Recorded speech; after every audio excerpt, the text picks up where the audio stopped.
बहरा बंदर। सुंदरबन नाम का एक घना जंगल था। उस जंगल में सभी प्रकार के जानवर रहा करते थे। उस जंगल में एक पेड़ पर एक बंदरों का झुंड भी रहता था। उस बंदरों के झुंड में एक चिंटू नाम का बहरा बंदर भी रहता था। चिंटू स्वभाव में बहुत ही अच्छा बंदर था। अगर कोई उसे कोई काम करने के लिए कहता तो वो बिना झिझक करता था। पर बाकी के बंदर हमेशा उसे बहरा कह कह के चिढ़ाते थे। एक बार एक बंदर चिंटू से कहता है, अरे चिंटू, क्या चल रहा है? हो गया क्या खाना वाना? अरे नहीं, गाना नहीं गाया आज। सोच रहा हूँ अभी गाना गाऊं। अरे गाना नहीं, खाना खाना। क्या कहा? नहाना? तुमने नहीं नहाया तो चलो साथ मिलकर नहाते हैं। हे भगवान, मैं भी ना किसके चक्कर में पड़ गया। चिंटू से बात करना भी ना एक सरदर्द है। बहरा कहीं का। चलो छोड़ो, जाने दो। अरे क्या हुआ? चलो नहाने चलते हैं। वो बंदर वहां से चला जाता है। हर कोई चिंटू के बहरेपन से परेशान था, तो कोई उसका मजाक उड़ाने जानबूझकर चिंटू से बात करने आता था। ऐसे में एक बार एक बंदर चिंटू के पास आकर कहता है, अरे चिंटू, चल जरा जंगल घूम कर आते हैं। बहुत भूख भी लग रही है। अगर कुछ केला वेला मिला तो लेकर आएंगे। क्या कहा? अकेला? हाँ रे, मैं बहुत ही अकेला हूँ और बहुत भूखा भी। चल घूम कर आते हैं और कुछ मिले तो खा कर आएंगे। अकेला नहीं रे, केला केला। हे भगवान, किसे समझाने बैठा मैं। चल यार, चल मेरे साथ चल, जंगल में चलते हैं। इस तरह दोनों भी जंगल में घूमने जाते हैं। जंगल में घूमते घूमते दोनों बंदर गलती से एक दलदल में गिर जाते हैं और दोनों भी मदद के लिए चिल्लाने लगते हैं। अरे कोई है? हमें बचाओ, कोई तो बचाओ। अरे हम इस कीचड़ में फंस गए, हमें कोई तो बचाओ। ऐसा कहकर दोनों बंदर मदद के लिए जोर जोर से चिल्लाने लगते हैं। उन दोनों की आवाज़ सुनकर कुछ बंदर उस दलदल के पास आ जाते हैं। उनमें से एक बंदरिया कहती है, अरे तुम दोनों यहाँ कैसे फंस गए? अब कौन तुम्हें यहाँ से निकालेगा? लगता है अब तुम दोनों नहीं बच सकते, यही मर जाओगे। अरे तुम लोग मर जाओगे ऐसा बोल रहे हो, पर हमारी मदद नहीं कर रहे हो यहाँ से बाहर निकलने में। ऊपर से ये बहरा चिंटू बड़ा परेशान कर रहा है। पता नहीं क्या सुन रहा है। मुझे कह रहा है निकलो यहाँ से। अरे भाई क्या कह रहे हो? लगता है वो हमें चीयर अप कर रहे हैं। थैंक यू दोस्तों। दोस्तों तो तुम्हारे जैसे। अरे चिंटू, ये क्या कह रहे हो? वो हमें चीयर अप नहीं कर रहे। हमें अब कोई नहीं बचा सकता ये बोल रहे हैं। हे भगवान, एक तरफ ये दलदल की कब्र और दूसरी तरफ ये बहरा बंदर। कहाँ फंस गया मैं इन दोनों के बीच। अरे तुम क्या बातें कर रहे हो खुद से? चलो हम खुद से बाहर निकलने की कोशिश करते हैं, यहाँ से बच निकलते हैं। ये लोग हमें इतना प्रोत्साहन जो दे रहे हैं, चलो निकलने की कोशिश करते हैं। कोई भी बंदर उन्हें बचाने की कोशिश नहीं कर रहा था, पर चिंटू बार बार वहां से निकलने की कोशिश ही कर रहा था। वो गिरता, कभी उठता और फिर से कोशिश करता था, पर चिंटू के साथ वाला बंदर वहीं पर मदद की राह देख रहा होता है। वो धीरे धीरे दलदल के अंदर ही धंसते जा रहा था और थोड़ी देर में ही वो बंदर दलदल में अंदर घुसकर मर जाता है। बहुत कोशिश करने के बाद चिंटू दलदल से बाहर निकल जाता है। जब वो बाहर आता है तब वो बंदरिया चिंटू से कहती है, अरे चिंटू, तू कैसे बाहर आ गया? बेचारा वो बंदर तो वही मर गया। अरे आप सबकी वजह से मेरी जान बची है दोस्तों। हैं? अरे हमने क्या किया? हमने कैसी तुम्हारी जान बचाई? अरे तुम नहीं क्या बार बार मेरा प्रोत्साहन जो कर रहे थे कि निकलो दलदल से, निकलो दलदल से, तुम बच सकते हो करके। अब तुम लोगों के कहने से ही तो मुझ में ताकत आई और मैं बाहर निकल गया। पर वो तो बंदर बिल्कुल भी मेरी बात नहीं सुन रहा था। शायद वो बहरा होगा। सारे बंदर चिंटू की बात सुनकर हंसने लगते हैं। इस तरह से बहरेपन से चिंटू ने खुद की जान बचाई। मतलब कभी कभी हमारी कमी ही हमारे काम आ सकती है। बाघ और मीरकाट। मीरकाट को इंग्लिश में मंगूस भी कहा जाता है। एक समय की बात है, जंगल में मीरकाट रहता था। वह काफी समझदार और चालाक था। बहुत छोटा सा होने के बावजूद भी वो किसी से डरता नहीं था। एक दिन बाघ भोजन की तलाश में इधर उधर भटक रहा था। आज मुझे कुछ बेहतरीन खाने को मिल जाए तो मजा आ जाए। आज तो बहुत जोर से भूख लग रही है। उसने कई दिनों से कुछ नहीं खाया था। न जाने मुझे अच्छा भोजन कब मिलेगा। तभी उसकी नजर मीरकट पर पड़ती है। अरे वाह, मोटा ताजा मीरकट। आज तो इसी को खाकर अपनी भूख मिटाऊंगा। शेर धीरे धीरे छुपते हुए उसके पास गया और उसे झपट लिया। मीरकट के पास बचने का अवसर नहीं था।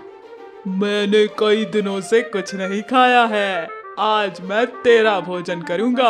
हो हो। मीरकट बाघ का शिकार नहीं बनना चाहता था। उसने शांत बने रहने का प्रयास किया और इधर उधर नजर दौड़ाई। कुछ तो करना पड़ेगा, नहीं तो ये शेर मेरी जान ले लेगा। क्या करूं, क्या करूं, क्या करूं, क्या करूं? तभी मीरकट की नजर पास में पड़े भैंस के गोबर पर पड़ी। मीरकट के दिमाग में बचने का एक आइडिया आ गया। मुझे बहुत दुख है कि मैं आपका भोजन नहीं बन सकता। हैं? भोजन नहीं बन सकता? क्यों? आखिर ऐसी क्या बात है? बाघ ने मीरकट से पूछा।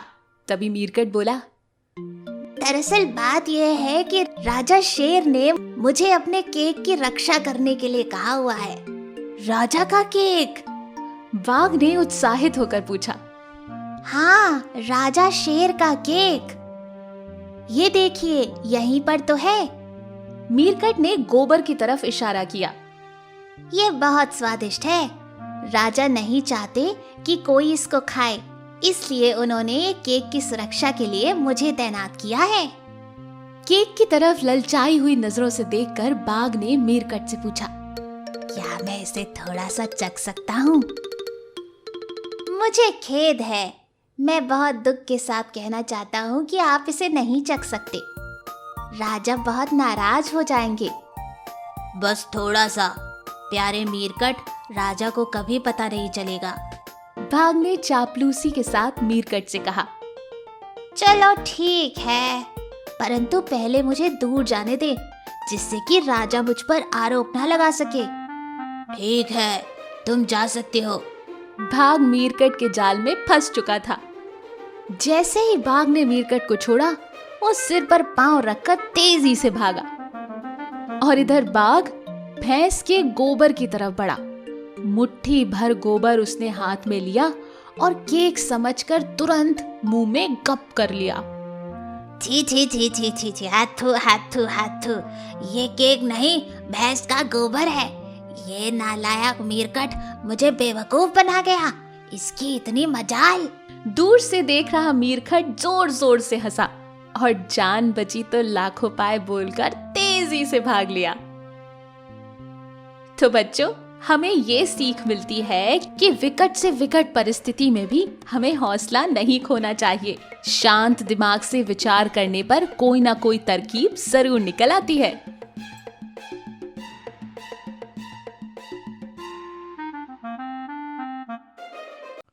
चालाक भेड़िया और बगुला। एक बार एक घने जंगल में एक बड़ा तालाब था। तालाब में बगुले का झुंड रहता था। सभी बगुले तालाब में मछलियों पर रहते थे और खुशी से अपना जीवन बिता रहे थे। उसी जंगल में एक चालाक भेड़िया रहता था। भेड़िया भी तालाब का दौरा करता था और मछलियों को ही पकड़ता था। एक दिन जब वो अपना खाना खा रहा था, एक हड्डी उसके गले में फंस गई। अरे ये हड्डी कहाँ फंस गई? उसने इसे बाहर निकालने के लिए कड़ी मेहनत की। अरे ये निकल भी नहीं रही। लेकिन अपने प्रयास में वो सफल ना हो सका। भेड़िया दर्द में रोने लगा। दर्द असहनीय था। दर्द, ये हड्डी। भेड़िया चिंतित हो गया था और उसने सोचा, दर्द निश्चित रूप से कम हो जाएगा, लेकिन अगर हड्डी बाहर नहीं आई तो क्या होगा? मैं कुछ भी खा नहीं पाऊंगा। भेड़िया इस समस्या से उभरने के लिए कुछ संभव उपाय सोचने लगा। अचानक उसने याद किया कि एक बगुला जो पास की झील के तट पर रहता था, उसे यकीन था कि वो अपनी लंबी गर्दन से आसानी से हड्डी तक पहुंच सकता है और उसे बाहर निकाल सकता है। भेड़िया बिना इंतजार किए तुरंत बगुला के पास गया और कहा, मेरे दोस्त, मेरे गले में हड्डी फंस गई है और बहुत अंदर चली गई है। अगर आप इसे अपने लंबी चोंच से बाहर निकाल देंगे तो बहुत मेहरबानी होगी। मैं तुम्हें सुंदर सा इनाम भी दूंगा और हमेशा आपका आभारी रहूंगा। बगुले ने बहुत सोचा। वो भेड़िए के गले में अपना सिर डालने के बारे में सोचकर ही घबरा रहा था, लेकिन वो स्वभाव से लालची था, इसलिए वो भेड़िए की बात में आ गया और अपनी चोंच से उसकी हड्डी निकालने की मदद करने लगा। उसने अपनी लंबी चोंच से प्रक्रिया शुरू की। बगुले ने भेड़िए के गले की गहराई तक अपनी चोंच डाली और हड्डी बाहर खींच ली। आपका बहुत बहुत शुक्रिया, आपने मेरे गले की हड्डी बाहर निकाल दी। आहा, कितना अच्छा लग रहा है। धन्यवाद करके भेड़िया तुरंत वहां से चलने लगा। तभी बगुले ने कहा, अरे कृपया करके मेरा इनाम तो दीजिए। आपने कहा था मैं हड्डी निकालूंगा तो मेरा इनाम मिलेगा। भेड़िए ने कहा, क्या इनाम? कौन सा इनाम? तुमने अपना सिर मेरे मुंह में डाल दिया और मैंने तुम्हें खाया नहीं, सुरक्षित छोड़ दिया। ये मेरी दयालुता है, समझ रहे हो? अब भाग जाओ, अन्यथा मैं तुम्हें मार दूंगा और तुम्हारा मांस खा जाऊंगा। बेचारा बगुला निराश हो गया, लेकिन उसको आज एक सीख मिल गई थी कि हमेशा दुष्ट लोगों से सावधान रहना चाहिए।